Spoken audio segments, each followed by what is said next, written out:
We see attendees coming in. Welcome. Thank you so much. We're going to wait just a few minutes and give it time for everybody to enter.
Friends, we have a chat window at the bottom. You're free to use that to say hello, to let us know who you are and where you are zooming in from, if you will. And certainly as we get started, if you have questions, you're free to use the chat box or the Q&A feature that you should be able to find at the bottom of your Zoom screen.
Okay, I have 2:05, so we're going to get started. Thank you everyone for coming. We are happy that you're here. Just so that you know, we are recording this. I want to welcome you from Interfaith Partners of South Carolina. I have the privilege of serving as chair this year, and I'm thrilled to see so many of you here for this wonderful program involving members that you may recognize from Interfaith Partners of South Carolina, as well as our special guests from the International African American Museum. Most of you know, but if you don't, Interfaith Partners of South Carolina is a statewide organization whose mission it is to bring together people from various religious, spiritual, and secular paths to cultivate a more harmonious community. And we're excited to be able to do this through programs like the one you're experiencing today. And now I would like to turn things over to Ms. Kay Hightower, who is one of our co-chairs of the programs team. Kay? Hi, good afternoon, everybody. Again, I'm Kay Hightower, and I'm the co-chair of the program committee.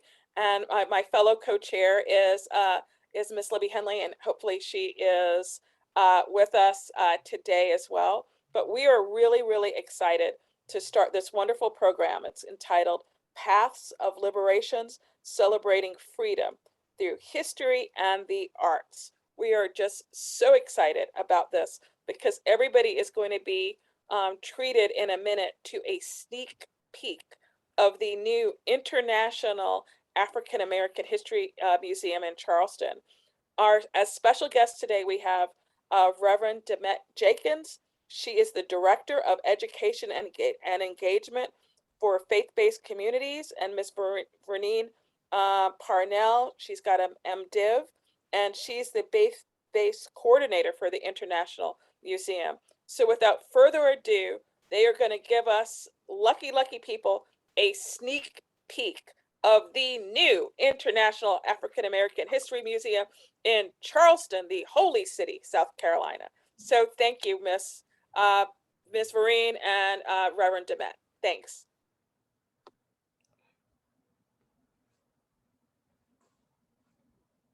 Okay, Miss Reverend Demet, you're muted. Yes. Hi, welcome everybody. Thank you for having us. We are delighted to be here. We're excited to share about the International African American Museum, our progress, what we're doing, what you will see, what you will expect. So we hope that we tug on your heart and that we create just imagination in your mind so that you can see yourself standing inside the building, on the outside of the building, bringing your friends, your families, to just see what this history museum is going to present and share to the world. So Fareed and I will share our presentation today. And let me pull that up and we can get started. All right, can everyone see the screen? Just give me a thumbs up, making sure that everything is there. All right, so what you're seeing right now is the actual image of what the museum will look like in its completion. It sits right on the water of what used to be called Gatson's Wharf. So this is the image. This is a night image that will be exactly the way you see it right now. So it's already creating illumination and light that draws your attention to the building itself. So what you will see and hear that's inside will certainly be a loving perspective to your heart. So I'm Demet and Vereen. We are a two-person team right now. Our team will be growing, and so we will make sure that we let you all know when we're going to be adding more people to our team. Right now, the museum has about 15 employees, and we probably have about 40 active volunteers, but we have over 100 volunteers on our list because not all of our volunteers are in Charleston. We do have volunteers who are in other places and they help us in different ways. But this is our team right now, and this is who we're working with. But by November, we will probably have another 15 employees, 15 to 20 employees added to our team. So if anyone is looking for a variety of different type of work in the museum field, be on the lookout, continue to look at our website so that you can pass it on or to yourselves who's interested in positions with us. So just wanted to share with you a little bit, and I'll pass that slide, about our design team and who are the persons creating and designing this museum. So we have Ralph Applebaum and his associates, we refer to them as RAA, and they are our exhibit designers. They are a family-owned company. They have done museums and educational environments They actually have done the National Museum of African American History and Culture in Washington, D.C. They've done the NASCAR Hall of Fame and the U.S. Holocaust Memorial Museum. So, you know, just on an exhibition side of things, we have people who have done this for many, many years. So they are experts at what they do. And then we have Moody Nolan, which is the architect of record, and they are the largest African-American owned firm. They've done libraries and colleges and universities and hotels. So again, we have people who have a particular eye around the work that's being done at our museum. And so some of the best of the best. Walter Hood is our landscape architect, and you'll hear more about what we're going to be designing on the outside of our museum. But he's from California and has done a variety of different things throughout the country as well. And then we have P. Cobb Freed. They are our design architects. So they're the ones that help us create the design of this museum. And again, they have done healthcare centers and hotels and over 250 buildings in 100 cities nationwide. So when we say we have a top-notch design team that has created and built this museum, you can see from the names that you see here and the type of work that they have done that we have the best of the best making this museum world-class. So we have gone to groundbreaking with our museum October 2019. We had a worship service at Mother Emanuel Church where it was interfaith. As you can see from the picture on the right, we have people from all races, all denominations, all faith traditions, who was a part of this ceremony. And we were very honored to be able to use all of those persons right from our community. And then the actual groundbreaking ceremony happened the following day after the worship service, right on the very site where the museum is being built. So historically, how did this all come to be? You know, how did this museum come to be able to be built here in Charleston? Our former mayor, Mayor Joe Riley, was our mayor for 40 years, for those who did not know that. But in the year 2000, when he was given his inaugural speech for his last term as the mayor, he shared with the community that he had just read a book called Slaves in the Family by Edward Ball. And that book really just inspired him and made him really think about what history that has not been told in Charleston and about Charleston, and just about history in general of African-American people, African and African-American people. And so he vowed on that inaugural speech that Charleston was going to build a African-American museum. Now, at that time, they didn't have a name. They didn't know what the content was going to be, but he knew that there was history untold and that it needed to be told. And Charleston, being a major city of disembarkation, that we needed to make sure that we told those stories and beyond.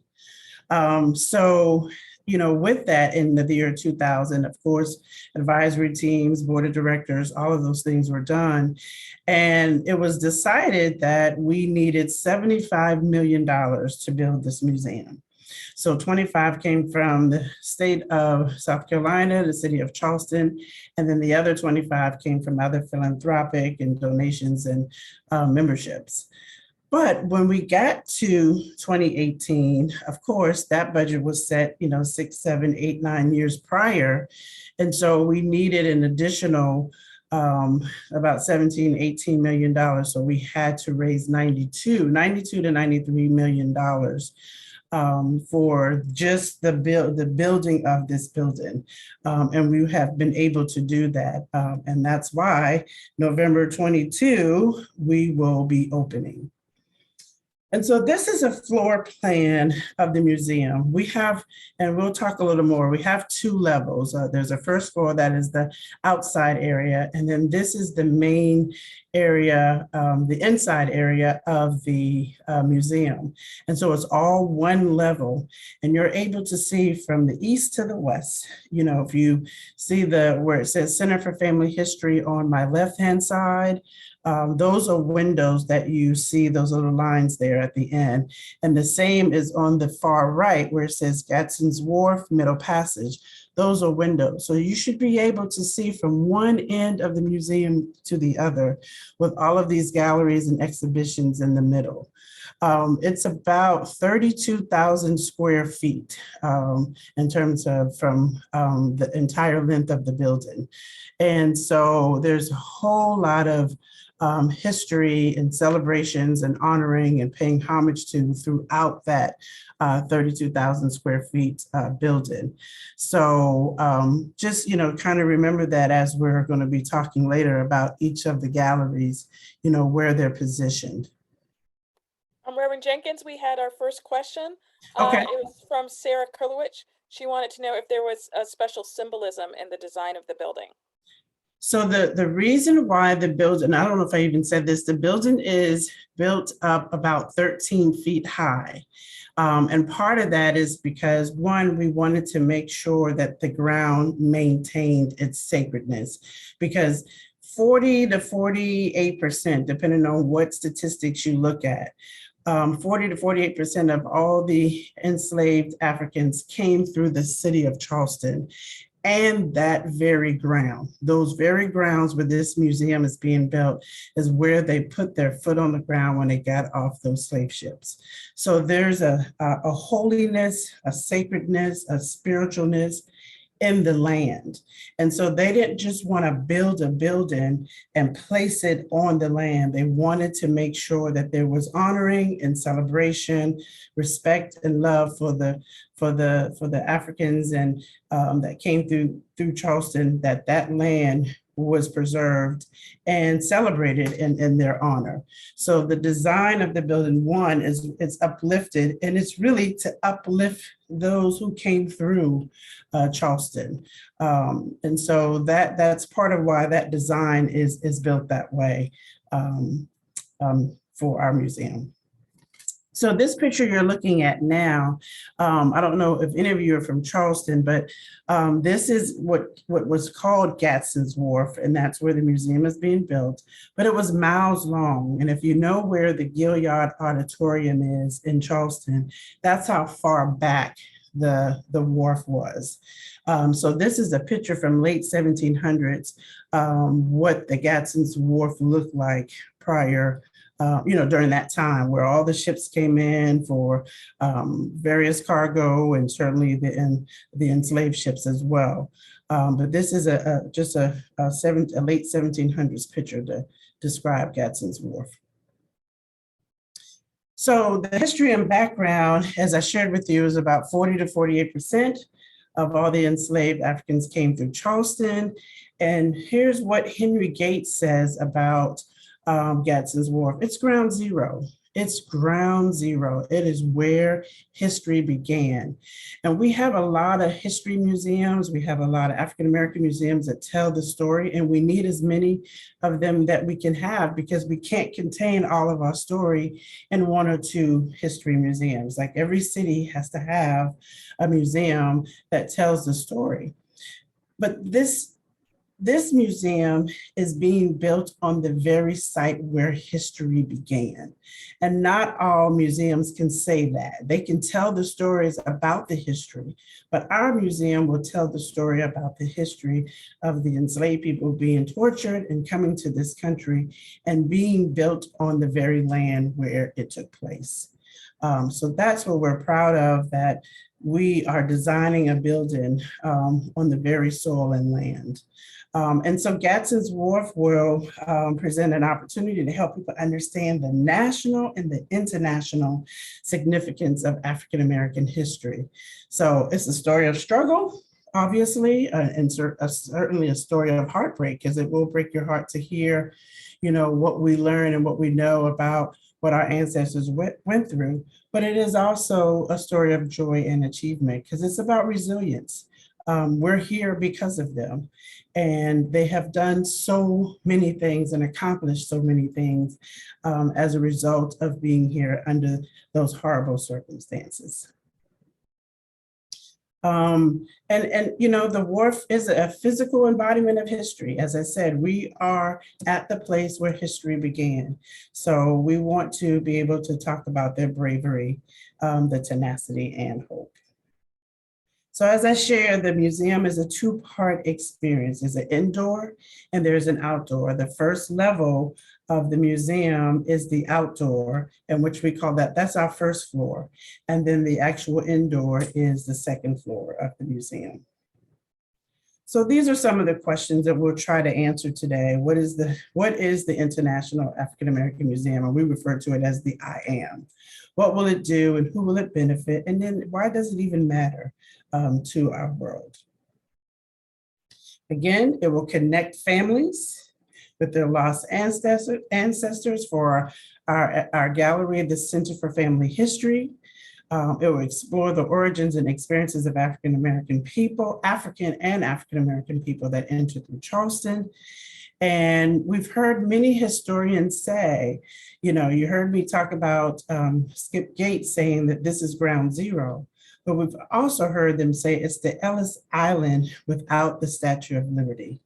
And it says, let's learn our history. And who will this museum benefit? Everybody, because it's American history. All history is American history. So African American history is no different than any other history that we all read and talk about in our schools, in our religious organizations, within our communities. It's American history. So it's history that we all should know and be aware of. So Vereen? I'm going to start sharing my screen. We're switching over here unless you want to just, it says I can't share my screen while other participant is sharing. So either you can click me through or you need to stop. Yeah, I'll click you through. Oh, okay, cool.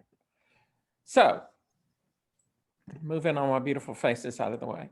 So I'm going to tell you about the exhibits and galleries, what you will see inside that building. One of my favorite answers, parts of answers to that question about why does it look this way? It looks this way because the architects wanted the building to be, they called it non-rhetorical. They didn't want the building itself to be the point, unlike the the National African American Museum, History, Museum and Culture on the Mall in DC. That building had to take the space. It just had to make its presence known on that historic row of museums. This museum, the architects intended from the beginning for it to focus your attention to that sacred ground Reverend Jenkins has just been describing to you.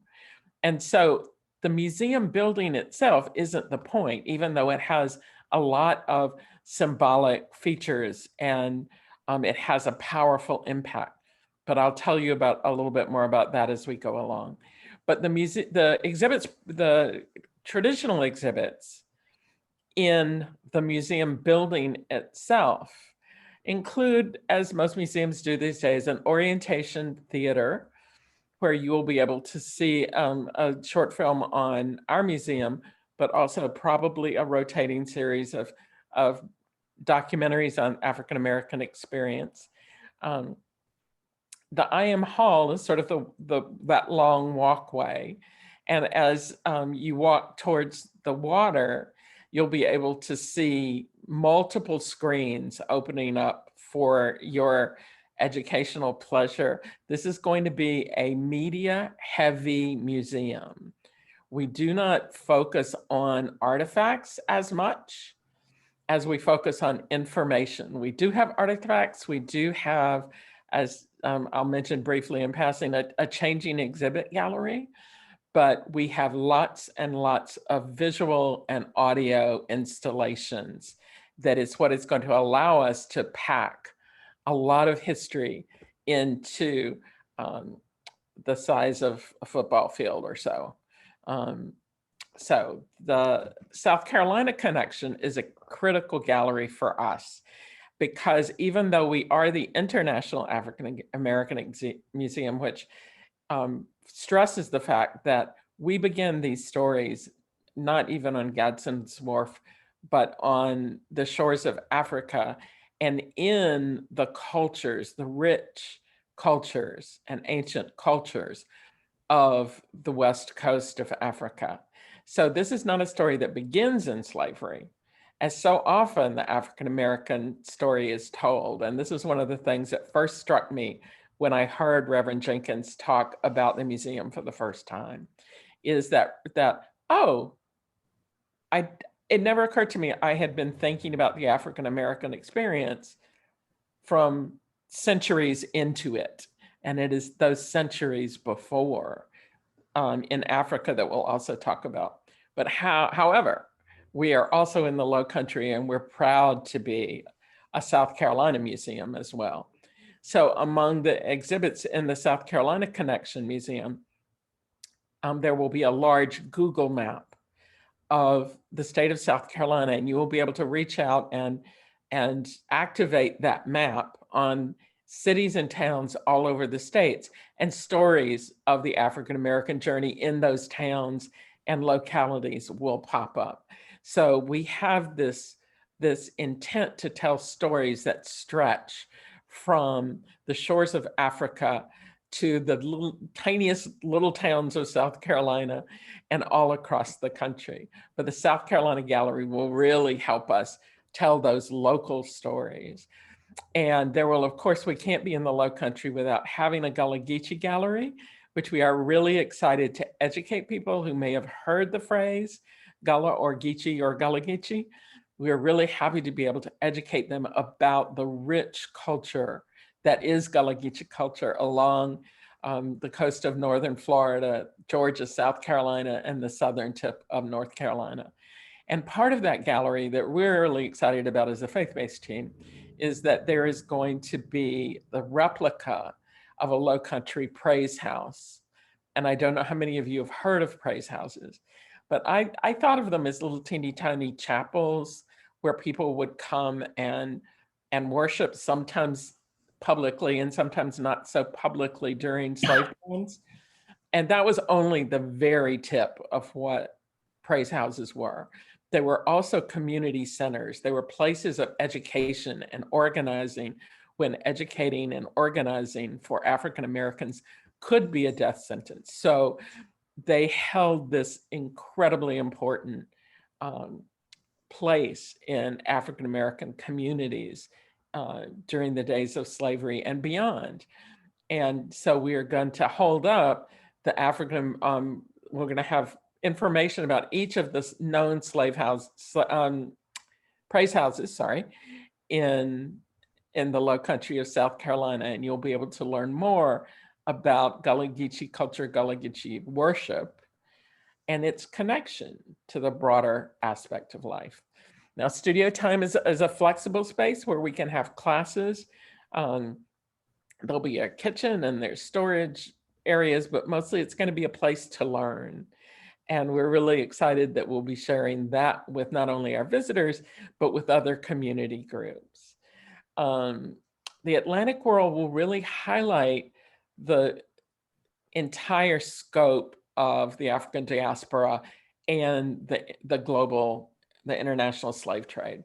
So we'll look at the connections with the Caribbean, and the other, to a less extent, some of the Central America places, but particularly Europe, the Caribbean, and what's now the US, and the connections to Charleston is very close, has many very close connections to the Caribbean that I think a lot of us don't know about. And we will be helping tell those stories as well. Atlantic Roots and Atlantic Routes will have another digital interactive map where visitors can discover a great deal about the ethno-linguistic heritage of the African diaspora and the African American journey. Carolina Gold will focus on one piece of the impact of African Americans in this, I think of it as engineering knowledge and creativity and genius in terms of building the wealth of this nation. South Carolina and Charleston was one of the richest cities in the world because of slave labor, but not just because of the brute labor that people think of when they think of slavery, but because particular people were brought from Africa because of their genius and expertise and skill in the cultivation of indigo, of a particularly fine form of cotton, and of a particular form of rice that came to be called Carolina gold. And it was on those crops that the wealth of Charleston, of South Carolina, and of the United States was built. And without the knowledge brought from Africa, not just the bodies, but the minds that we brought here against their will, that this country grew to be the country that it is. As Reverend Dillet said, this is not African American history alone. This is the history of the United States.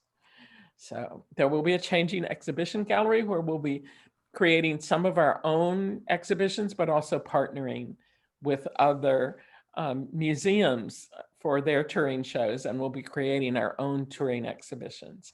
And you'll hear about more of that later. Okay, this is where I should really have saved a few minutes. Center for Family History. This is in one of the showcases, one of the real jewels in the crown of this museum. It's already been called one of the most important resources for African American genealogy in the world. And it has been online for 3 years now, so you can go online now and access their resources and ask questions and connect with other people who might be researching your family. You can also, when the museum opens, there will be 6 genealogists on staff. We have 3 now, just recently. And these genealogists will be in the museum when there will be part of this team will be in the museum whenever the museum is open, so that people can walk up and ask questions about where they are in the journey. They can get a tutorial. We have online tutorials already on how to start your genealogical journey, on how to push past the traditional barriers for African Americans in getting back beyond that Civil War part of record keeping. So this is a very exciting resource that's already available to you. And the third way you can be involved is that we are collecting digital copies of people's family records. So if you have your family Bible, if you have birth certificates, if you have marriage certificates, if you have funeral programs, we would love for you to scan them and share them so that other people can add you to their research base. And if you go to the Center for Family History's website off of our website, there is a place for people who want to contribute these. You don't even have to give us your treasures. You just scan them and we can help you do that.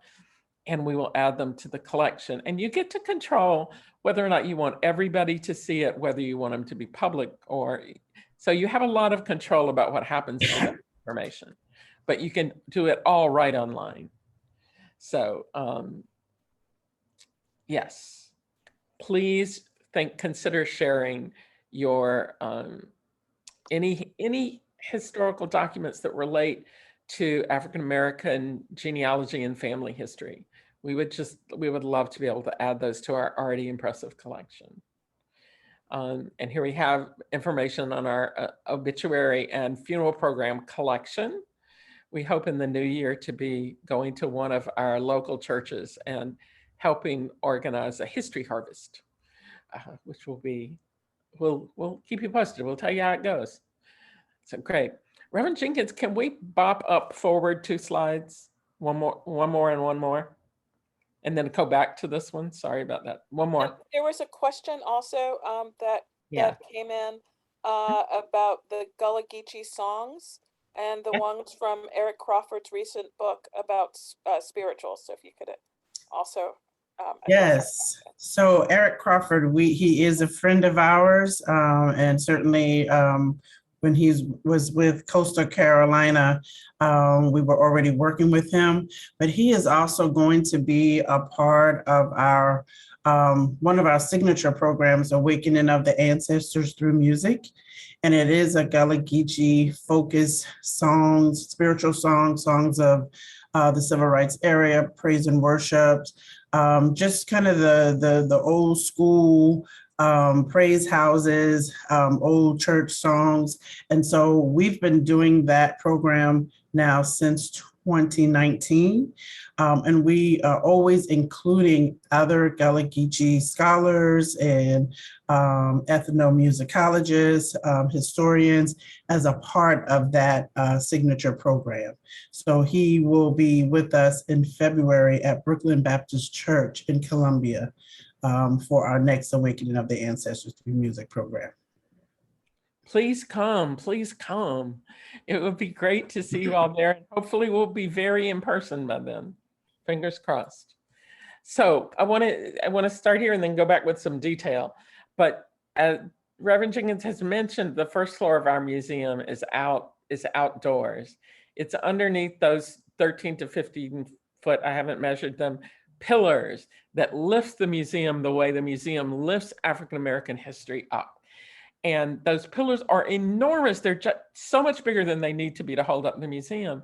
And they're covered with tabby, which if you know the Low Country, you know tabby. It's a form of mortar that incorporates oyster shells. And one of our former colleagues used to say that those oyster shells, each one of those oyster shells in the tabby covering those pillars represented the soul of an ancestor who had come through Gadsden's Wharf. And I love that image so much. But that whole underneath place is being landscaped by one of the most famous landscape architects who is known, Walter Hood, who is known internationally for his particular landscaping of public space. And so we are so lucky to be working with him. And that first floor of the museum is going to be absolutely free and open to people, to anyone who wants to come and sit and meditate and commune with the ancestors or learn something. It's going to be filled with some soundscapes. It's going to have beautiful seating. It has these gorgeous teardrop planters that hold plants that are indicative of both the west coast of Africa and South Carolina. And beyond our palm trees, our palmetto trees, evidently were not tall enough for the architects. So we have these 30-foot king palm trees that just were installed recently. They're one of my treasures in my heart. So this museum will have places the first floor has towards the city end, away from the water.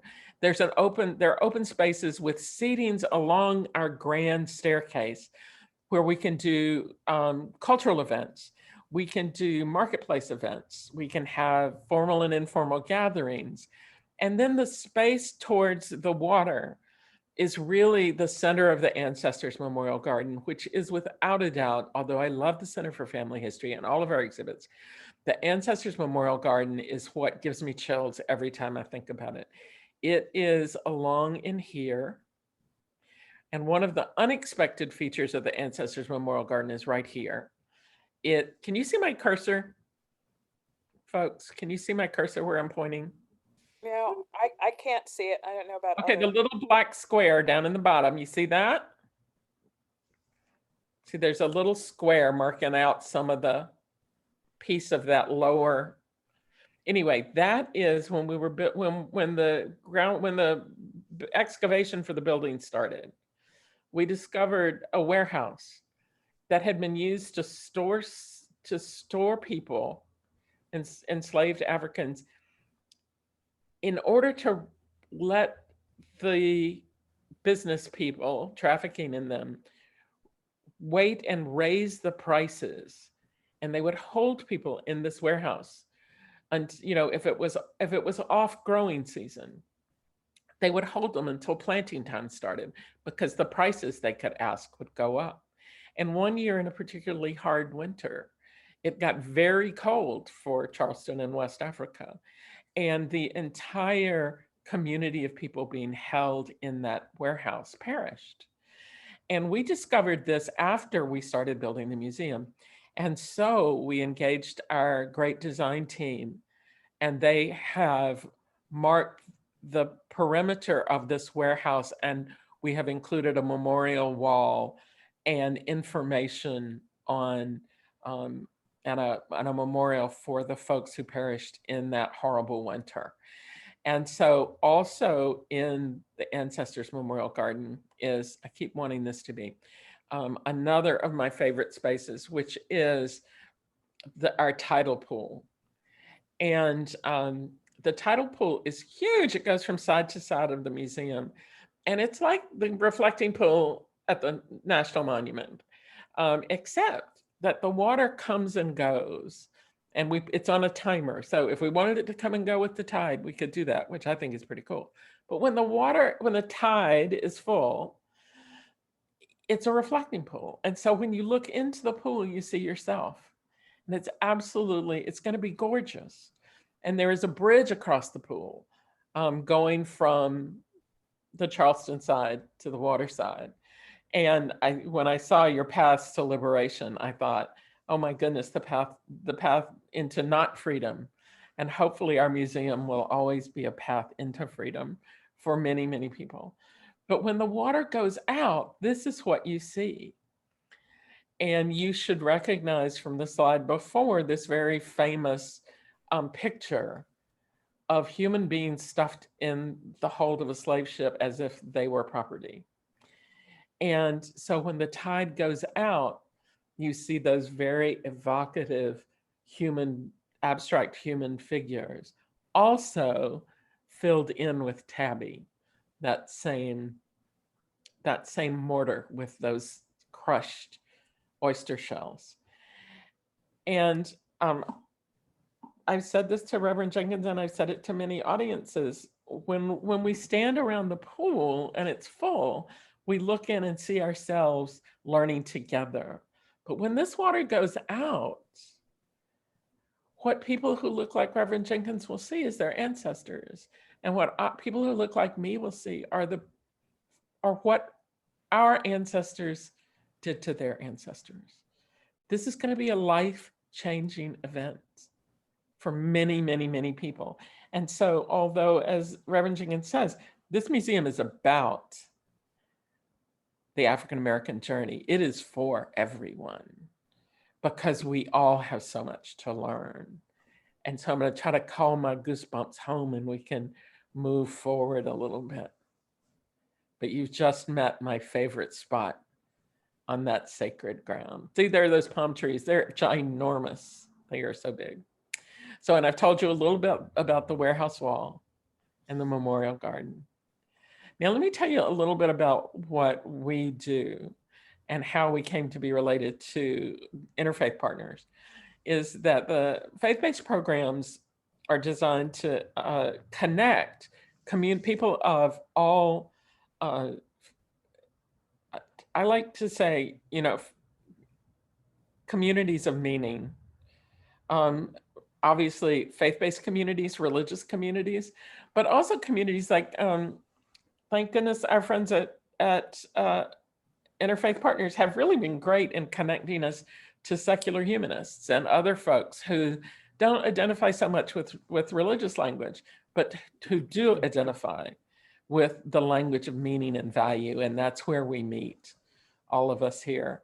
And we might use different languages or refer back to different traditions, but the people who are going to be probably most open to what our museum has to teach are people who have deeply held values that treasure liberation and equity and inclusion and all of those other buzzwords we use right now that are so important to this point in history where we are. So we have done things we do an array of programs. We did a huge program on the academic examination of the teachings of the Honorable Elijah Muhammad, and how those teachings are echoing through our lives today. Reverend Jenkins mentioned Awakening with the Ancestors through music. Please come when we're at Brooklyn. It'll be so much fun. And it'll probably also be online too, if heaven forbid, we're still doing this. We've done a number of programs related to healthcare because, and end of life care and COVID care, including the role of chaplains and the toll that this pandemic has taken on healthcare workers and spiritual care workers. And we've done a number of presentations and partnerships with community organizations like the African American Cemetery Restoration Project here in the Low Country. And we are developing a number of fascinating partnerships with a really diverse group of seminaries. So far, these are Christian seminaries. And we have just started an in-class partnership with an course on African American Christianities in North America with New Brunswick Seminary, and we are providing resources for that class. And this is our first semester, and we're just really excited. But we're also in contact with other seminaries like Candler, the Methodist Seminary in Atlanta, like the Interdenominational Seminary. I'm going to get these two words. I can't talk about them in the same slide anymore. The ITC, and also in Atlanta, and so New York, New Jersey with New Brunswick, and beginning to talk a little bit with Vanderbilt. So we're not here to ask for donations except for Bibles and family history things. But we are here to let you know that you can become a charter member of the museum. And you really want to do that because this is going to be bragging rights forever. And so once a charter member, always a charter member. Now you may have to renew your membership. But you never have to renew your charter membership. You're always a charter member if you're a charter member. So they start at $25. It's going to be a great Christmas present. I'm going to be giving them to everyone that I can afford to give them to. And so I encourage you. We also have institutional organizational memberships. And so if you're part of a faith community, we would love it if you decided to make that connection to us concrete by becoming one of our institutional partners. Thank you so much for letting us share about the museum. Yes, thank you. Any questions, comments, thoughts, ideas? We will entertain all of that.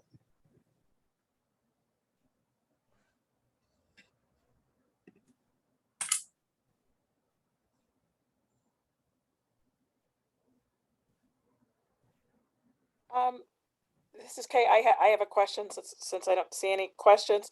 My question, since Gullah cuisine is such an important part of Gullah culture, will there be a restaurant? And how will you be honoring okra and sweet potatoes and Okra. chicken and all of the delicious things? Yes, we do have a cafe. It's a small one, but we do have a cafe. And I think right now we have BJ Dennis and Kevin, I forget his last name.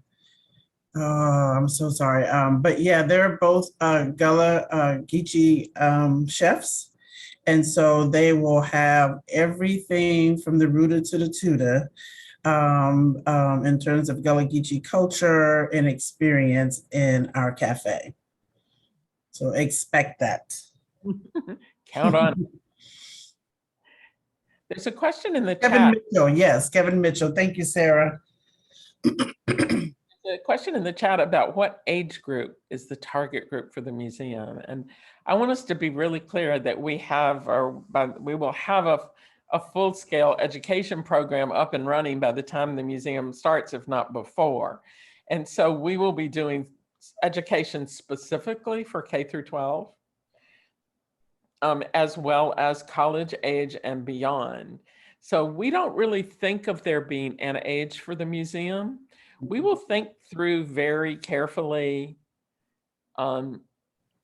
how and whether we need to place trigger warnings, but we are not, the philosophy of our curators and our leadership, including Reverend Matt, is not let's show every horror we can think of. We really are a celebration.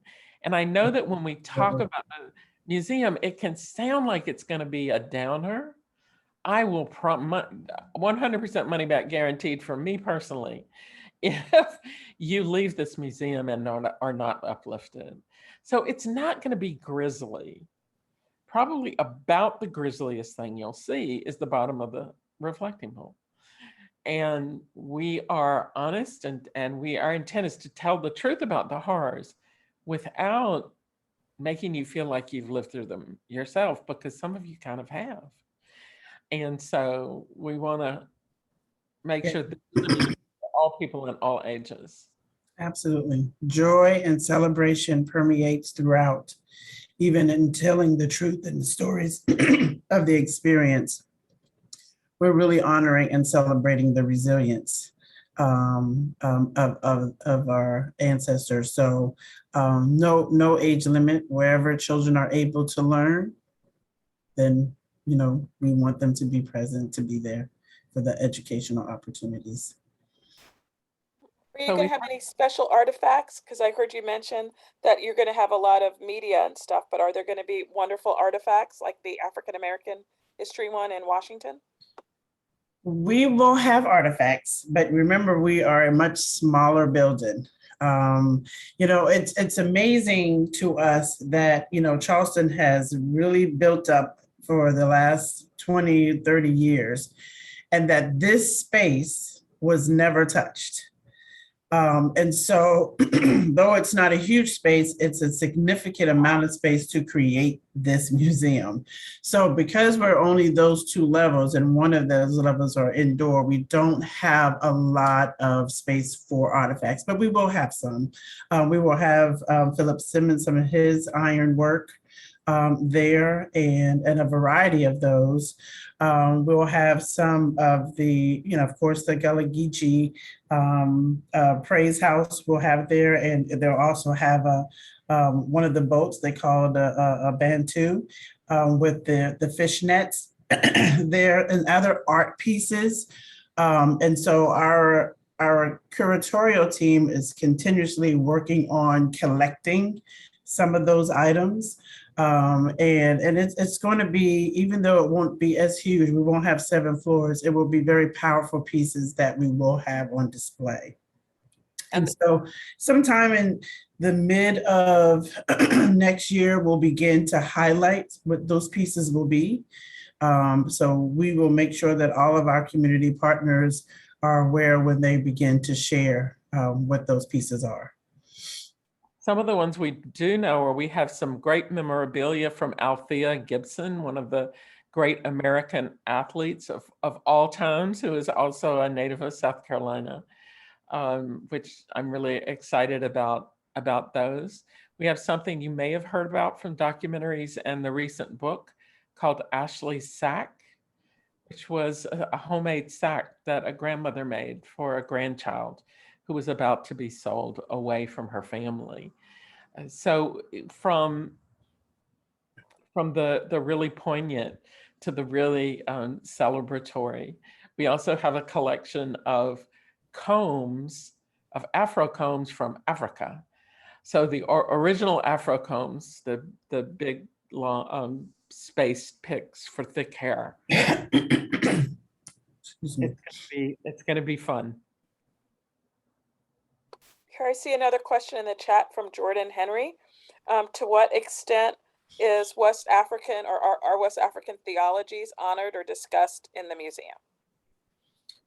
So, so our faith-based department is funded by the Lilly Foundation, the Lilly Endowment.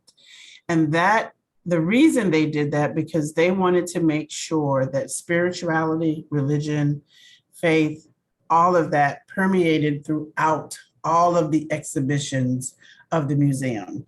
So we will make sure that whatever exhibition you're in, there will be some theme of faith and spirituality and religion inside of that. And all of that will stem from the continent of Africa, and the other areas where enslaved people were brought to the Americas.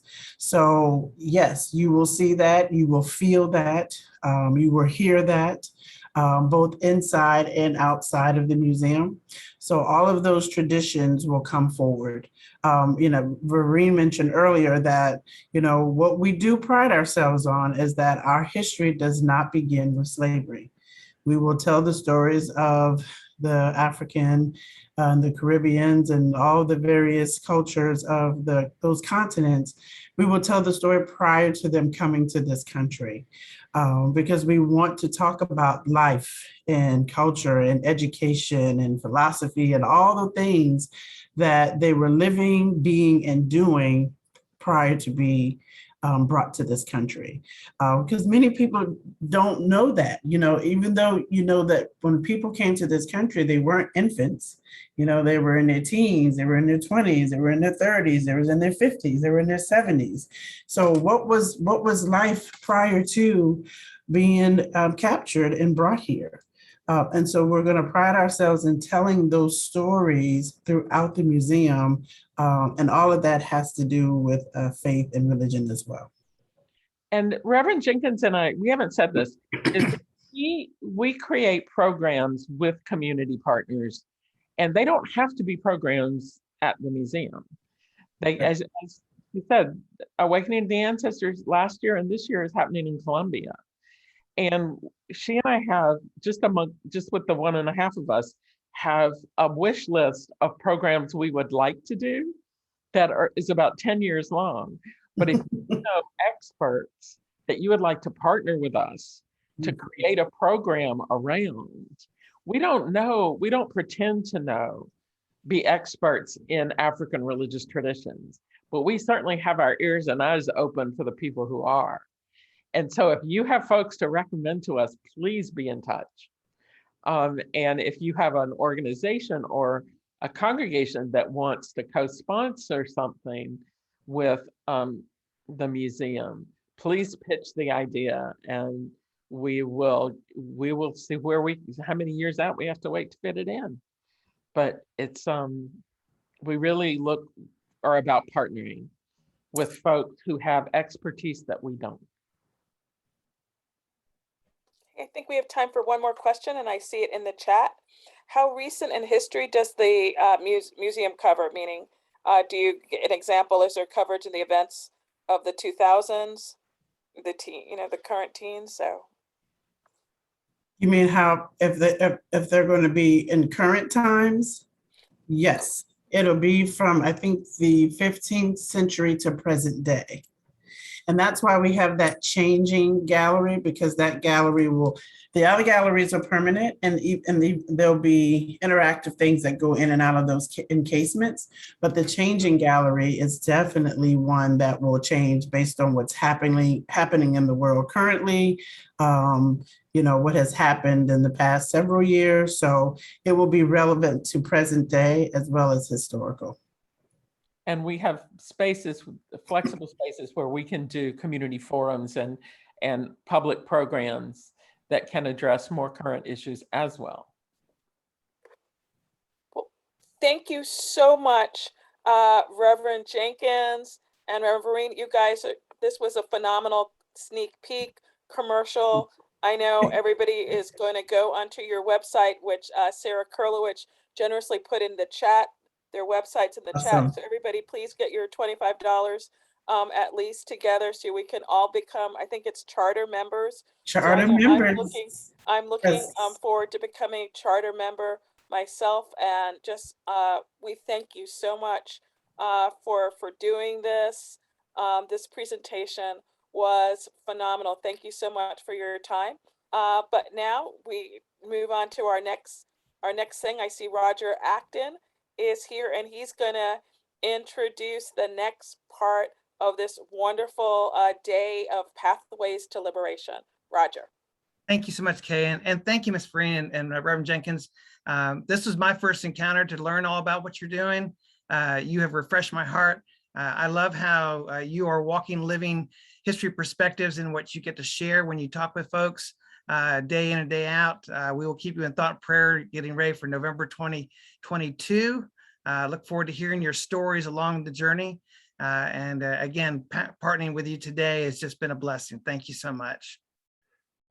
And for me, I work also with the IPSC board. I am blessed in my first period of my life to get to be a part of the board and also to be a member of the program team.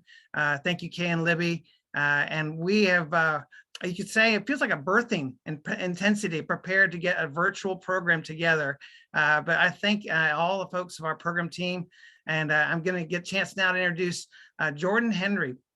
And Jordan Henry has a huge resume, so I'm going to keep it tight, y'all. But I do want to note a couple key things. He is for IPSC, our Judaism representative. If you haven't got to know him yet and you need an up for a day, talk with him. His heart is so good in giving encouragement. He is part of the Lexington County 1 school district at White Knoll Middle School. I got to read this. He is currently teaching chorus to 6th and 8th grade and art 7th through 8th grade. And this is his second year. And he has accolades in several schools. I wanted to just read a couple of this.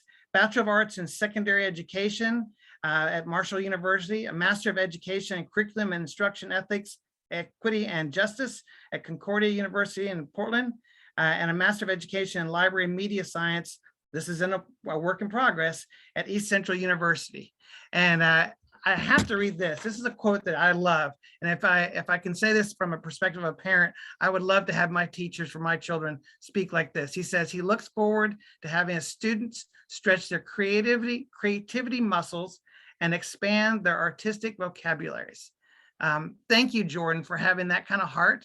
And thank you for what you're going to do as you oversee this panel and share the passions with your heart and also the passions of our panel. Thank you, Roger, for that wonderful introduction. It's kind of a surprise. I didn't know exactly how I would be introduced, but that was a marvelous introduction. So thank you for that. If all of our panelists could turn on their cameras at this time, I'm going to kind of just introduce our topic, and just for the sake of time and give us the most time with our topics, just introduce us very briefly. So the topic that we're kind of centering around today is paths of liberation, and how liberation can be expressed through music and art, or the arts in general. When we think about human society, and from antiquity to modern day, where humans have gathered, we have created music and we have created art.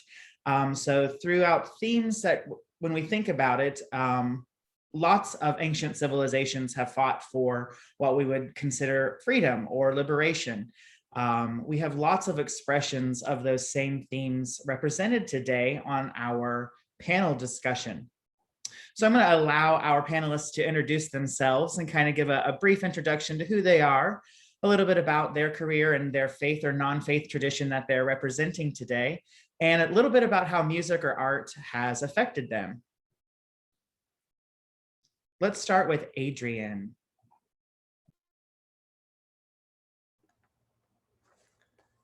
Thank you, Jordan, and welcome everybody. I don't intend to be as elaborative as Jordan's introduction. Oh my goodness, I learned many good things about you there, Jordan. My name is Adrian Byrd. I am from the Christian tradition. My wife is a Presbyterian Church USA pastor. I've worked with Interfaith Partners of South Carolina for many years now and been thoroughly enriched by the relationships formed there. And my day job, I suppose, I work as a professor at Union Presbyterian Seminary in Charlotte. I teach history, I teach Christian mission, global perspectives, and also interfaith encounters. And I really think that I couldn't do what I do without the arts. They are so formative in the way that I construct my classes. We spend a lot of time scratching our heads and looking at artwork through history as windows into those particular times in history. So delighted to be here, and I look forward to sharing more later. Thank you, Adrian. let's have an introduction from Kat. Okay, can you hear me now? I'm Kat Nelson. Kat is short for Catherine. I am a retired teacher and with a Bachelor of Science in Education and a Master's in Counseling. And I am Ojibwe heritage, and I'm courtesy of the United States Navy, in which my husband was enlisted. We ended up in South Carolina. And in moving to Cottageville and teaching, I noticed that there were a distinctive group of students at the school who were not white, and nor were they truly African American. And with a little bit of research, found out that they are Edisto Natchez Cuso, and that began my relationship with the indigenous tribes of South Carolina. And I have become extremely active, obviously, if I'm representing Native American spirituality at IPSC. As far as music is concerned and faith traditions, our music traditions weren't publicly allowed to be expressed until 1978. Up until that time, the playing of traditional instruments such as Native American flutes and drums and native rattles was considered a heresy and against the law. You could be fined, destruction of instruments, being thrown out of any kind of denominational entity you might be involved with, and also jail time. So with the freedom of Native American religious expression, we were able to actually pursue openly our spirituality. And at the time, I was choir director at Cottageville United Methodist Church, so it didn't take much encouragement for me to jump in with both feet. I was all in. And so to this day, we recover Native American traditional ceremonial music as well as other pieces of music and actually play them using those instruments, and do so quite regularly and share them with other keepers of the word is intertribal and interdenominational, because we're working on recovering this music, expressing the music. So we have keepers of the word is a drum. It's the same as you would say a band or a choir, that type of thing, but it is a drum which does that in the traditional ways. And we have networked with other drums, Women of the East, which is east of the Mississippi, the drums there, and other family drums. So this is an ongoing work, and it has been very uplifting because it was very much of a schizophrenic.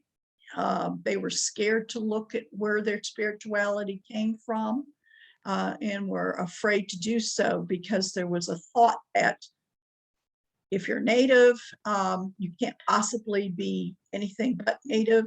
And if you try to be Christian and still do something Native, you'll burn in hell forever type philosophy. And unfortunately, some of that is still with us. So I'm sorry, I'm getting too long. Go ahead and Jordan, please go on to the next person.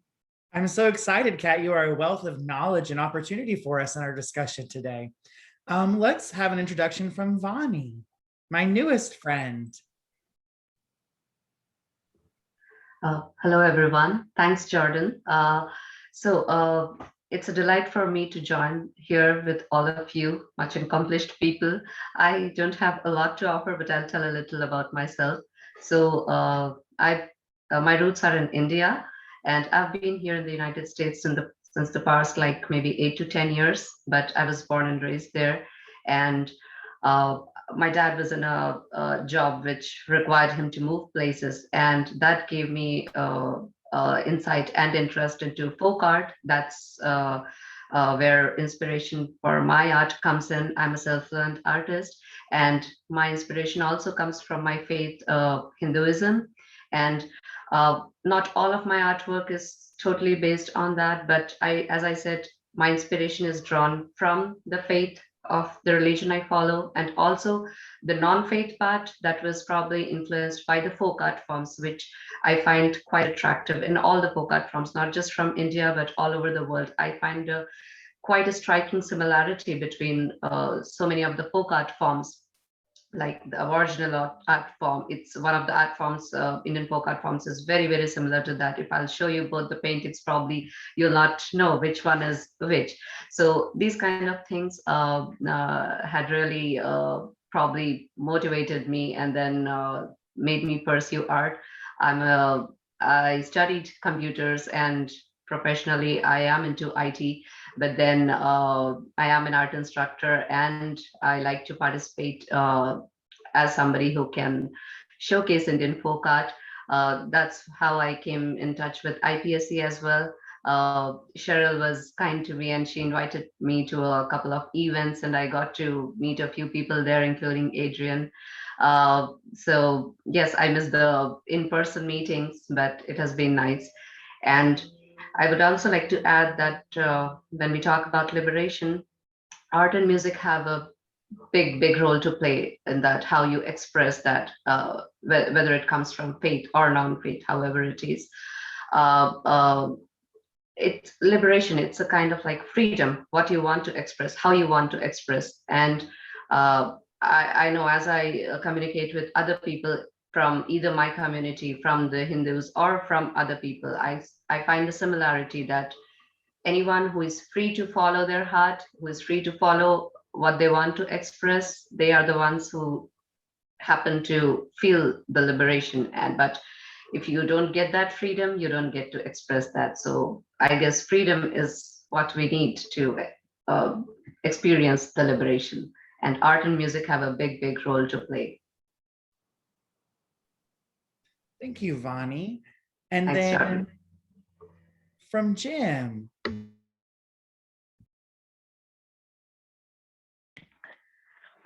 Well, this is a great opportunity for us to share these things. I have to apologize. A friend of mine was actively dying this week and passed yesterday. And so I'll be reading rather than speaking directly from the heart, although I hope, well. I'm the Reverend James Taylor. Just call me Jim. As a member of Unity, a New Thought denomination, I avow the principle that God exists within us all, and that there are many paths, yet God is the unity of all. I've spent many years in interfaith work because I believe in this unity. And I enjoy the diverse ways we as humans find and express divinity. I serve on the board of IPSC and UICC, the Unified Interfaith Community Coalition of Beaufort.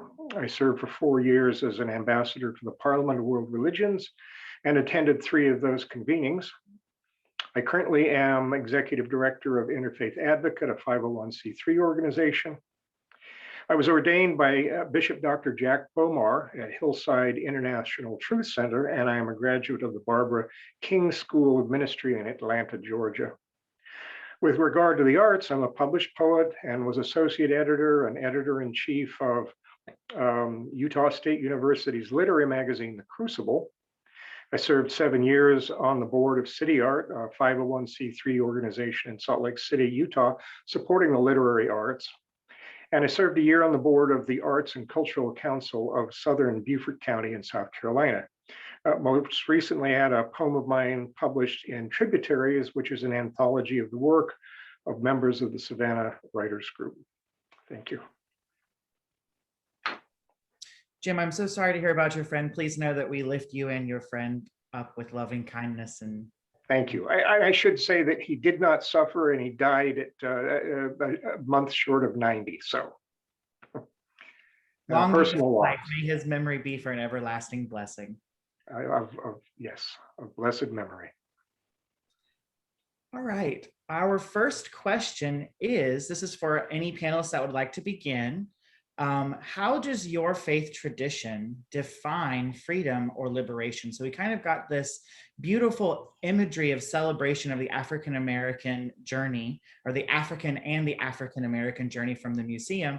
So how can we see ourselves in that journey through our faith tradition of, you know, how does your faith tradition define liberation or freedom?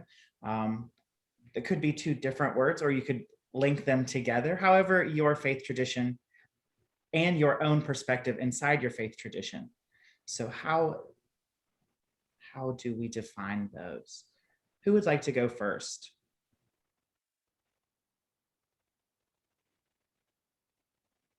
I'd be happy to. Thanks, Jim. I mentioned that I'm involved in New Thought, and New Thought emphasizes the importance and power of our thinking in our efforts and outcomes. Because we believe that God resides in each of us, we believe that the path to liberation and freedom is the simple realization of our unity with God. We see ourselves as the hands of God in this world, and with our Quaker siblings, we advocate pray with your feet. We place great emphasis on affirmative prayer and meditation. We have a great respect and faith in the present moment and believe that all things are for our good. It is a matter of seeing it rightly. In this, we hold similar tenets of the ancient Greek Stoics. Marcus Aurelius, the emperor of the Roman Empire, advised, choose not to be harmed and you won't feel harmed. Don't feel harmed and you haven't been. And further, it's time you realize that you have something in you more powerful and miraculous than the things that affect you and make you dance like a puppet. And there's Epictetus on the opposite end of power, who was born a slave and who suggested, don't seek for everything to happen as you wish it would, but rather wish that everything happens as it actually will, and then your life will flow well.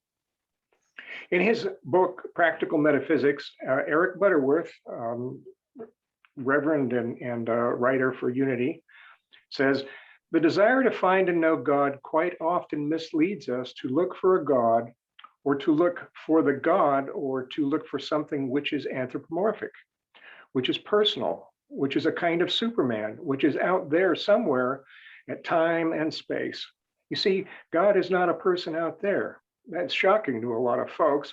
God is not a person out there. God is a presence that is ever present and all present, or to put it more in its most complete sense, God is an allness in which I exist and you exist as an eachness. Thanks. Thanks, Jim. What a wonderful way to express liberation and freedom. I'll go next. Thanks, Kat. Our tradition, our spirituality tradition, we incorporate dance and other various means. And so one of the questions asked of an elder long and merry ago in the 1800s when he was being interviewed is, what is it with you Indian people and why are you dancing in circles? You know, what's the meaning of this? And the elder replied, because life is a sacred circle.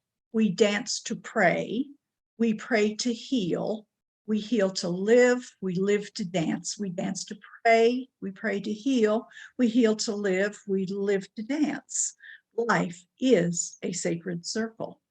And so with that, natives traditionally in any kind of spiritual setting, we don't sit in pews or in straight lines with somebody at the head. We sit in circles, and we still do this today. And we also, if we're dancing, we have to have music and accompaniment, of course.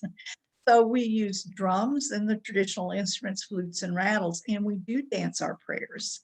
And we drum them and we sing them. And that is, I had several say this morning, there was one that was new at our ceremony this morning who said,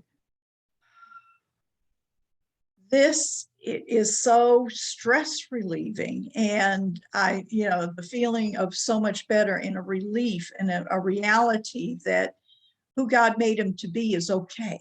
It's okay to do this, and it's okay to be free to be who God made you to be. So essentially, that seems to be extremely liberating and refreshing. And it refreshes us over and over again to continue on. And we're ready to go on if you want to introduce the next person. Thanks, Kat. I think that, you know, you kind of briefly touched on this about the liberating act of actually performing and participating, being an active participant in music or art. Hopefully in our next question, you can elaborate more. I have some questions already kind of percolating for you. Vani, I saw that you had unmuted. Would you like to speak next? Yes, please. So I just wanted to add something to what Jim and Kat said. I'll add in a few things from my faith, that is Hinduism, and you'll see how similar it is. Like, you know, when you follow God, and you know, the path to liberation, as Jim said, so it is to believe in God and also service of the human.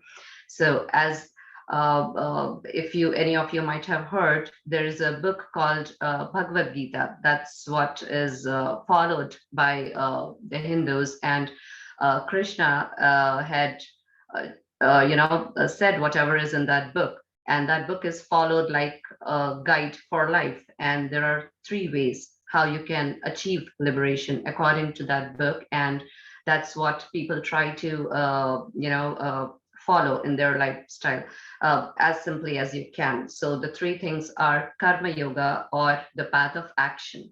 So you do what you should be doing. You should know what right or wrong you should or should not be doing. The second is bhakti yoga, the path to devotion, path of devotion. And that's where music and art also are a part of it. You know, when you sing in praise, or when you even in art, you can express your devotion. And the third is jnana yoga, or path of knowledge.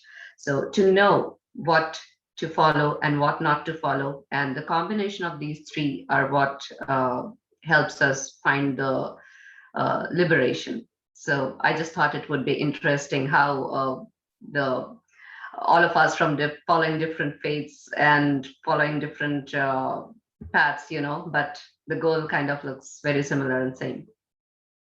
That's all from my side. Thank you, Vani.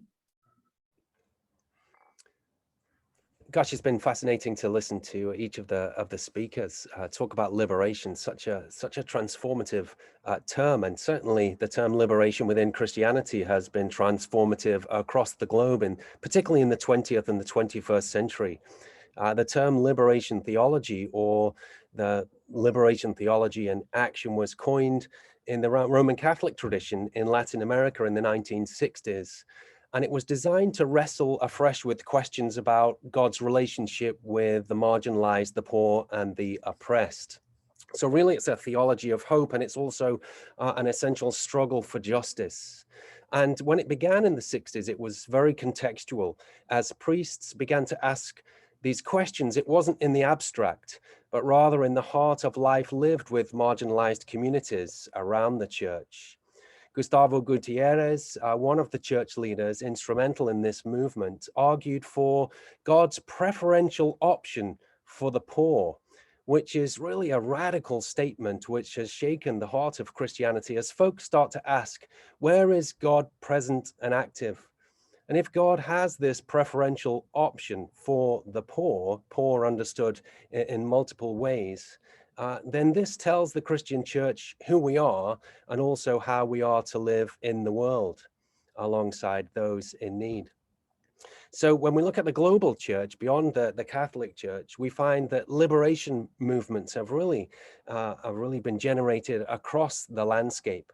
So we think of Dalit liberation theology in India, or Minjung theology in Korea, or Black theology of liberation through the writings of somebody like Dr. James Cone, womanist theology from folks like Dr. Katie Cannon, post-colonial theologies. But these theologies that intentionally look at dominant narratives of theology and say, where have we to be reoriented to understand God afresh and to see God at work in the world? Because that's the call of where the church needs to be.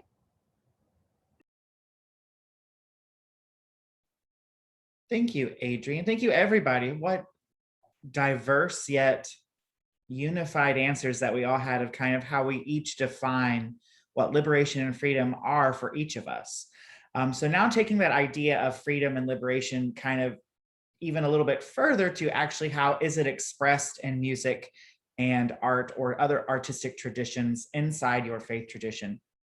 So for example, I'm the Jewish faith rep for IPSC, and when I think of freedom and liberation, we have a whole festival devoted to the Passover. So that is the ultimate festival of freedom and the acknowledgement of the celebrating freedom from being slaves in Egypt to moving to be free and to hopefully achieving what is the promised land.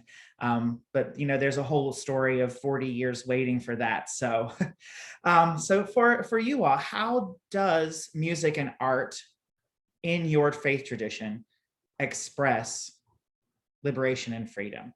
Is there a specific ritual, event, or celebration or festival that you think captures the true idea of how we just defined liberation and freedom? Or I'm sure that you can word it better than I can by wording out the question. So how does music and art best represent liberation and freedom within your tradition? Let's hear from Vani first. Okay, I was still thinking, but all right. So I'll go with music first. Of course, as in any other faith, like music itself is, for me, I'm very passionate about music, and I feel any kind of music is in itself, self-sufficient to show us the path of liberation. You can forget everything and just follow music. And there are the classical forms of music from India, the two, Carnatic and the Hindustani styles, and I follow one of them. I learned it as a child and I try to follow that. So basically, these classical music songs and everything, most would be associated with one of the gods, one of the Hindu gods, and either in praise of them, either you're describing their beauty or you're describing an act of kindness they did or something that would be related. And if it's— Sorry to interrupt, what kind of instruments, when you're describing these types of music from India, what type of instruments would typically play these sounds that you're referring to? Not particularly one. I mean, if you would be interested in listening to something, I would say it depends on your taste as well. There are many instrumental videos and audios out there too. So, the same songs, but for somebody who does not understand the language, like for me, if I do not understand the language, even if I enjoy the music, what I try to do is I try to listen to something which is instrumental, which doesn't keep me blocking from that perspective. Okay, what this might mean. So, or I just enjoy. So, yes, and there are so many types of instruments. I cannot even say, as you know, that I can go on and on about the kind of music or the kind of instruments are there in India. Every state, there are 26 states, 30 states, and every state has their peculiar form of music, art, and dance. And folk art forms. So this is like a very big question. So I might not have answered to everything, but yes, so that plays a very important role. And even in art forms, there are some specific forms. Like there is an art form called Madhubani art form that I make the traditional designs as well, and I have created some contemporary designs as well. I am an instructor for the same. In that, there are a couple of art forms. It's like a sect to it.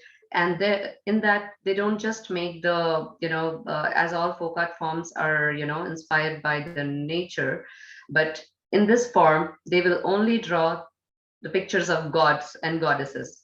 And only during some Hindu ritual are these paintings made. So it's very specific. They don't just make these paintings and hang them up on the wall. So these specific kind of paintings they would make during the process of a festival or an event, and they would be specifically placed in the place of worship. So there are some rituals like that which might be specifically related to something devotional, which is, again, the devotion is a path to liberation. So that might be a way to connect.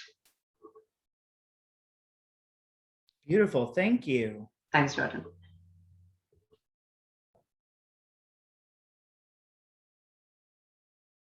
Kat, I see you raising your hand. I'm getting better at muting and unmuting. Now the video part I got to work on, but I'll get there. It's a learning process, right? Yeah, continually. For Native American spirituality, it is specifically expressed in music and in art form. And our music form is done usually with the Native American flute and with voice. Now, the Native American flute has its own scale. It has the pentatonic scale. So I'm going to play the pentatonic scale so you can hear it.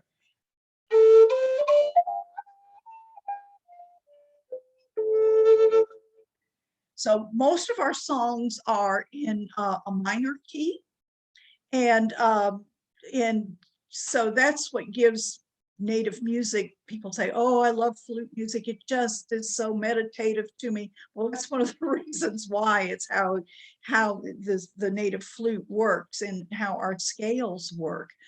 And so we use the flute a lot, and we, in our particular drum, we make sure that when we recover the music, that it follows the rules or the attributes of the pentatonic scale, so that it keeps its true form rather than the usual do, re, mi, fa, sol, la, ti, do. That doesn't mean we can't do some things in a major key. There are little sneaky ways that the pentatonic lends itself to having, switching into major and then kind of going back into a minor with a seventh or something that would be in there. So that's one of the ways. The other way is with rhythm and done by drums and rattles. Now the drumming is usually what we call rather straight beats. The Southeastern natives actually use the rattle in a bit different way. They actually did turtle shell rattles, which were attached to the knees of the ladies. And they would dance the rhythm, and it sounds downright calypso, if you want to know the truth of the matter, the way they skip and they move. So it's very interesting than what you see in other places of the country. And then there's the typical rattles that you see, such as the maracas or the board rattles or other rattles made from rawhide. And then this is an Ojibwe rattle from my tribe. It is made from the dew claw toes of a deer. And it is carved cedar, and you see there's a little rasp thing here that you can also do a rhythm with another piece of stick so that you could rasp with it.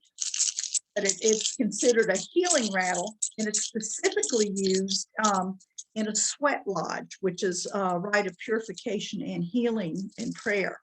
So that's just two of the different ways that these instruments are used. And of course, keepers of the word, we also use the hand drums, but we also have made a big, people call them a floor drum or a powwow drum. There's a large drum, and we can sit 10 and max to 12, depending on how we're sitting around that drum to play comfortably, and can do that as a group. But that's how we use music. As for art, Before you go on to art, can I ask you a question? You were Yes. talking about the pentatonic scale following its order. Is that something that you guys would say that you follow that scale regularly, or that you kind of like hop around with that a little bit? Or is it something like maybe each tone has its own specific spiritual associations, or? It depends on the region you're from, really. But the notes to the song are contained within one octave. They don't go above an octave and a half or whatever.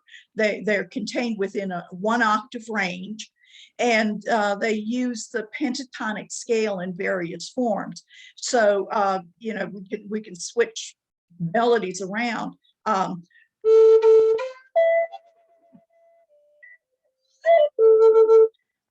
That kind of thing. It flows and it sounds good, but it's still within the pentatonic realm. So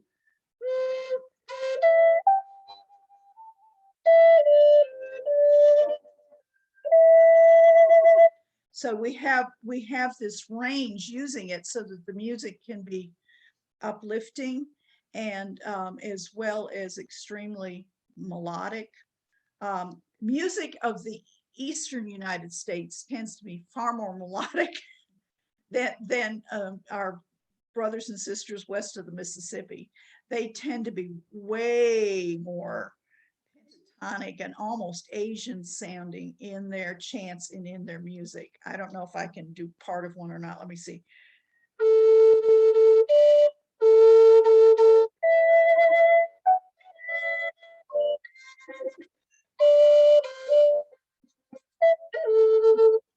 So that's not quite as melodic, but that's a typical Lakota kind of song called Many and Great. So, but we're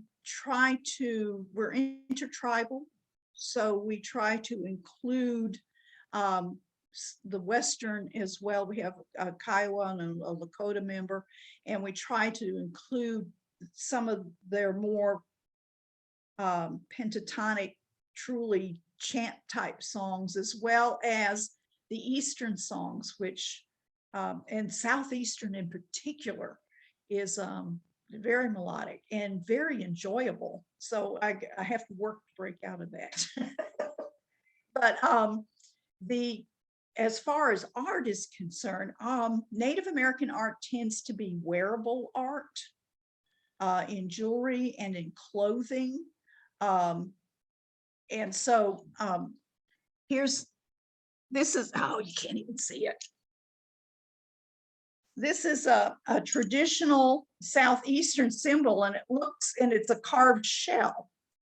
And it looks almost Aztecan or Mayan, but it is not. This kind of symbol has been found here in South Carolina and some of the Indian mounds and such.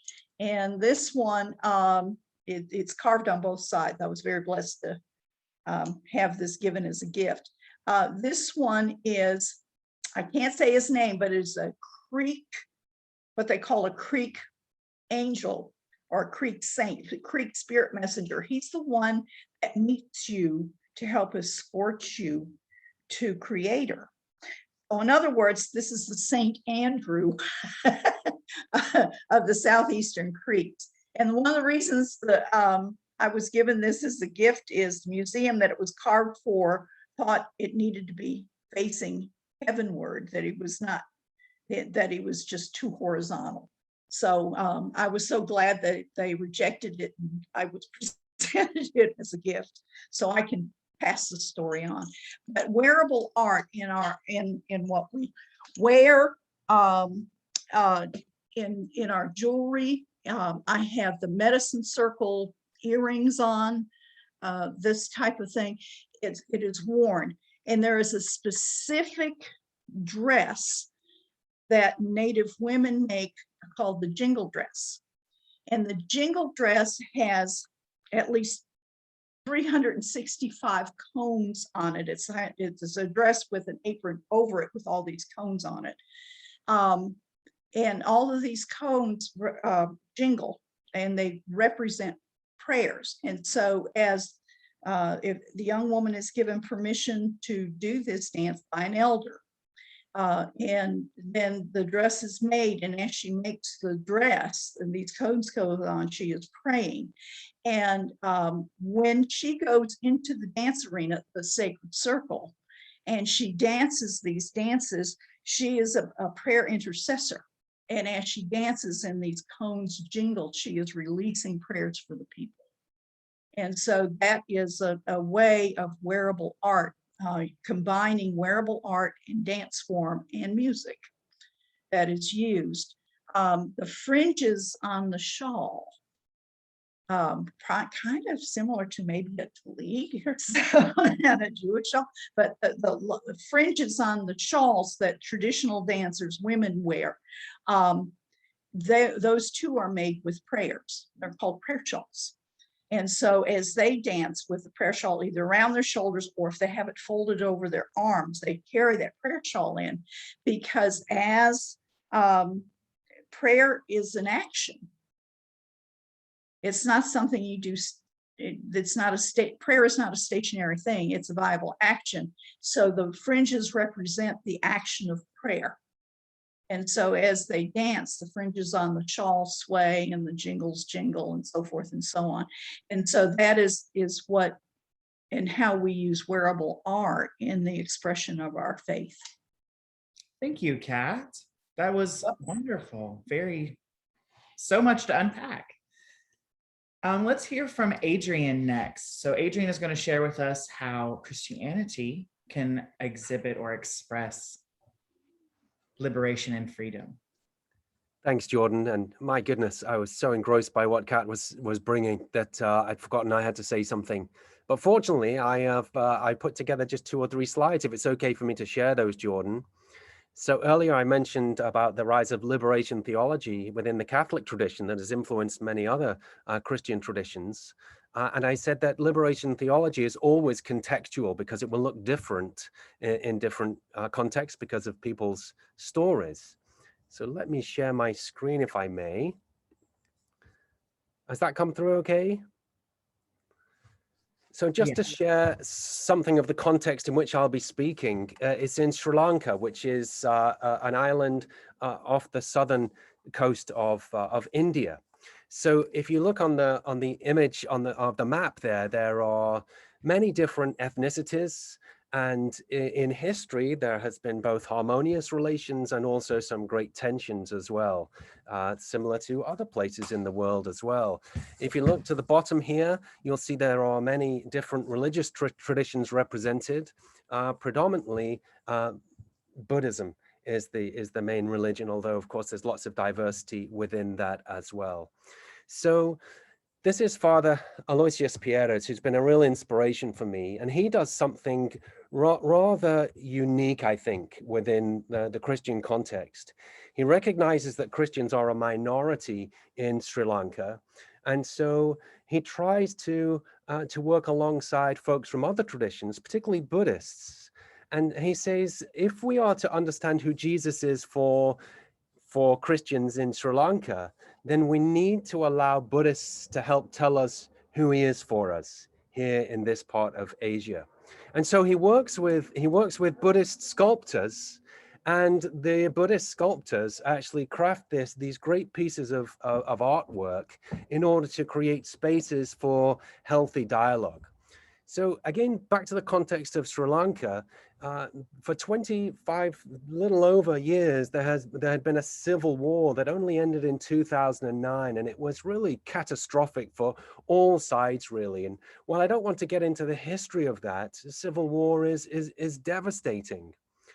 So before we get into the artwork that I'd like to talk about, I'd like to introduce Michelangelo's The Pieta. Meaning piety. This is the only work that Michelangelo ever actually signed, and it's today found in Vatican City.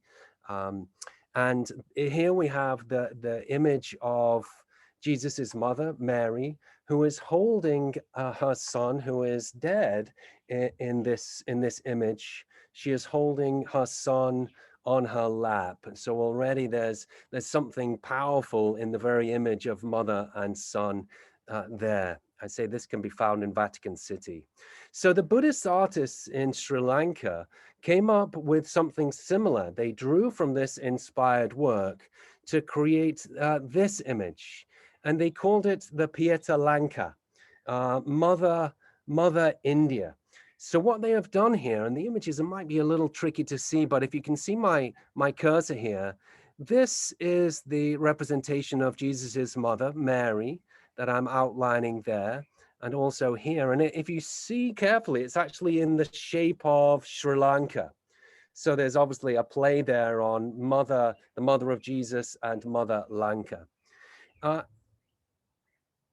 Mother Lanka is holding a child who is lifeless. One of the youths who was caught up in the fighting in the Civil War, and just like many others, ended up dying.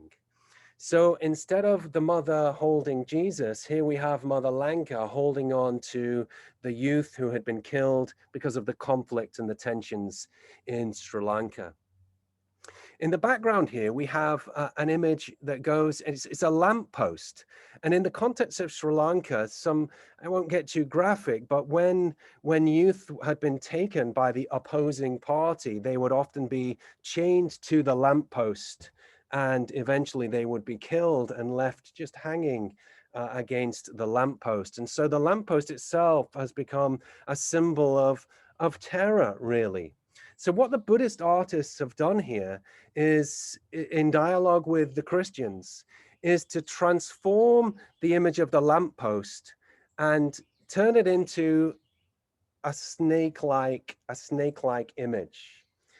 In Buddhism, and I know Libby, who's with us today, she can talk more about this, the Buddha had tamed the harmful powers of the serpent and was able to allow that serpent to bring shelter and shade to those under the snake's body there. So the Buddhist artist here has taken that image of the lamppost and transformed it into a snake. But in this context, it's a snake that has been transformed through coming together, through working hard together in interfaith dialogue, that if you like, evil force can be tamed and transformed to something good and positive. So the evil forces that brought about the death and destruction of these children, of these youth, of these people, if there can be collaboration between Christians, Hindus, Buddhists, Muslims, and so on, then perhaps that coming together can be something transformative, a taming of those harmful powers in a way that the country can start to rebuild constructively towards peace and justice. And the last thing I'd like to just highlight there is the tank. Because this is an artwork crafted in the height of the Civil War, the destruction of the Civil War, the tank is being used here as a representation of the cross on which Jesus died. But it's a reminder of the destructive powers in Sri Lanka that caused so much death and destruction. But what I love about this piece of art is the process in which it was formed. Here we have a Christian who is not saying, let's create Christian artwork, Christian sculptures to tell everybody else who Jesus is, and therefore they can know who Jesus is for them. He says, no, we talk to our Buddhists, and through their artwork, they help to tell us Christians who Jesus is and can be for us. And through sculptures like this, it's an opportunity for space to be created where those who come to the art can share stories of their pain together in the hope that relationships can be formed and the building process, the reconstructive process can begin again. I'm thoroughly inspired by Father Aloysius Perez, and what I try to do in my classes, and certainly here in South Carolina, is bring this kind of model into the heart of my classroom, to ask the church not only to understand itself so it can tell others who Jesus is or who God might be, who we perceive God to be, but that we can open spaces for dialogue to work together to rebuild for the sake of liberation.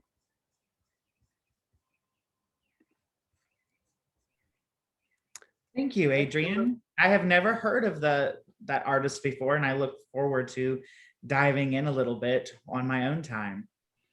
All right, Jim, how can we look to music and art in new thought as it gets expressed? Well, a couple things. I should say that most of the years I was involved in New Thought, it was essentially white Anglo-Saxon folks. And the last 3 years that I've been involved, it's been very much with Black New Thought folks. And these people came primarily from a Baptist tradition and so forth. So they came from, and most New Thought people did come from some other religion first. At any rate, in fact, the Barbara King School of Ministry and Hillside International are both great Black institutions, and I'm honored to be associated with them. But being associated with them, we always had songs in Unity, and I think that's common to most churches, and it is a liberating sort of thing. And there is something goes on in worship through singing that doesn't happen elsewhere. In the Black church, the singing is done with a great deal more passion, and often is accompanied with dance, which is a beautiful thing. So I was caught by that. But more generically about creativity in New Thought. I mentioned Eric Butterworth before, Unity writer and minister. In his book, The Creative Life, he asserts, too often we think of creativity in terms of something that has form and substance. We talk of inventors, artists, writers, and designers as creative people. We say wistfully, I wish I were creative. The fact is that everyone is creative. It is one of the supreme facts of existence. It is the nature of the infinite to create, and it is the nature of each person to be creative. This, then, is the creative process that Genesis articulates. Creation is not something that God does or did. It is what God is. It is what you are. And then in his book, Practical Metaphysics, he says, Jesus taught the infinite potential of man and the influence of the allness of God. He said, what I have done, you can do. This is the missing link in Christian religion. All that I have done, you can do, and greater. Any great demonstration of law is repeatable. We tend to spend too much time looking to the people who demonstrate the law rather than the act of the demonstration itself. Whenever anything is done, it can be done. The principle is what God has done, God can do, and God can do for you because you are involved in the same infinite law. As I mentioned in my introduction, poetry has always been an important art form for me, both as a means of self-expression, even therapy, as well as a source of pleasure. I have a number of poets whose work I admire and follow, and there are a lot of poets in Unity, which is interesting. It's a form that many gravitate to. As a member of Unity, a New Thought denomination, I have a stellar example from our tradition, James Dillet Freeman, who lived from 1912 to 2003. He was a poet and a minister of the Unity Church. Freeman has been referred to as the poet laureate to the moon, because his poems were twice brought to the moon, a distinction he shares with no other author. His 1941 Prayer of Protection was taken aboard Apollo 11 in July 1969 by lunar module pilot Buzz Aldrin. And a microfilm of Freeman's 1947 poem, I Am There, was left on the moon by James B. Irwin on Apollo 15. Reverend Freeman served as director of Unity's ministerial program for 20 years. He also served as director of Silent Unity, was a member of the board of trustees, and so on and so forth. Here's the original version of his prayer of protection. The light of God surrounds you. The love of God enfolds you. The power of God protects you. The presence of God watches over you. The mind of God guides you. The life of God flows through you. The law of God directs you. The peace of God abides within you. The joy of God uplifts you. The strength of God renews you. The beauty of God inspires you. Wherever you are, God is, and all is well. Amen. And in truth, all creativity is an act of liberation and an emblem of freedom in New Thought. Thank you. Thank you, Jim. I've never heard of this poet either. I'm equally as excited to delve into some of their works. In regard to time, we are out of time, but I will open up for questions and answers from our audience as we close out today's program. Keep in mind that we are by no means the experts on our faith tradition. We'd offer one perspective into what our faith traditions can hold.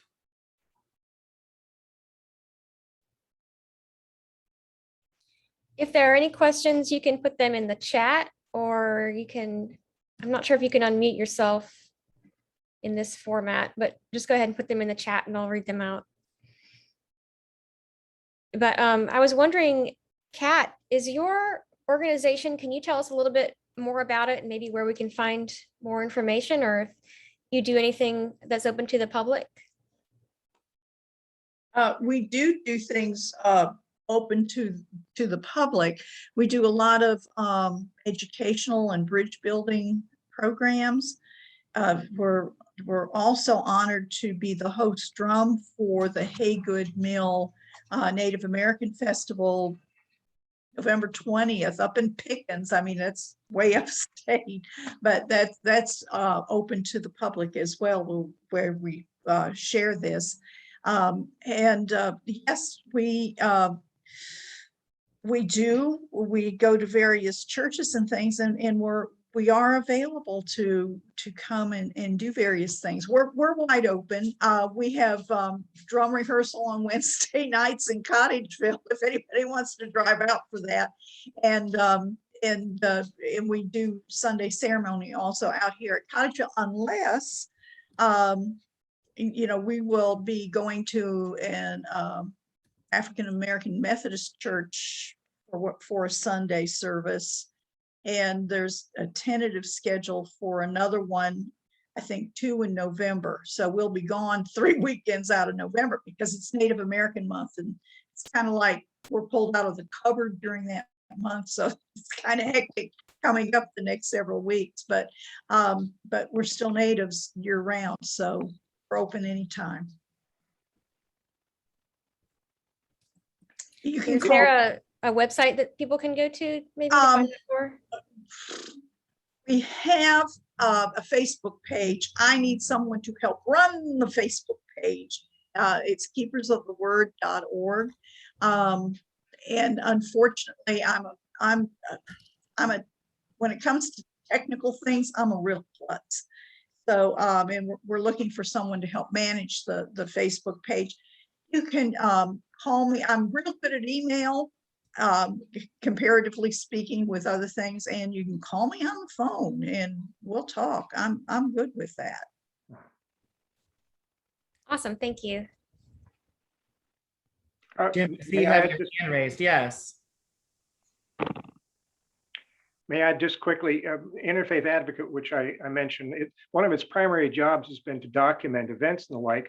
And if you go to Interfaith Advocate at Vimeo, there is I did a piece from one of Keepers of the Word that shows them dancing and the drum work and the beautiful folks that are participating. Oh yeah, thank you so much for that, Jim. Thank you very much. My pleasure. And before we forget, I should mention that Kat will be our guest speaker at the Interfaith meetup. That's on November 2nd at 7 p.m. So check our Facebook page. There's going to be a link going up soon. It's Native American Heritage Month coming up, and she's going to talk about that.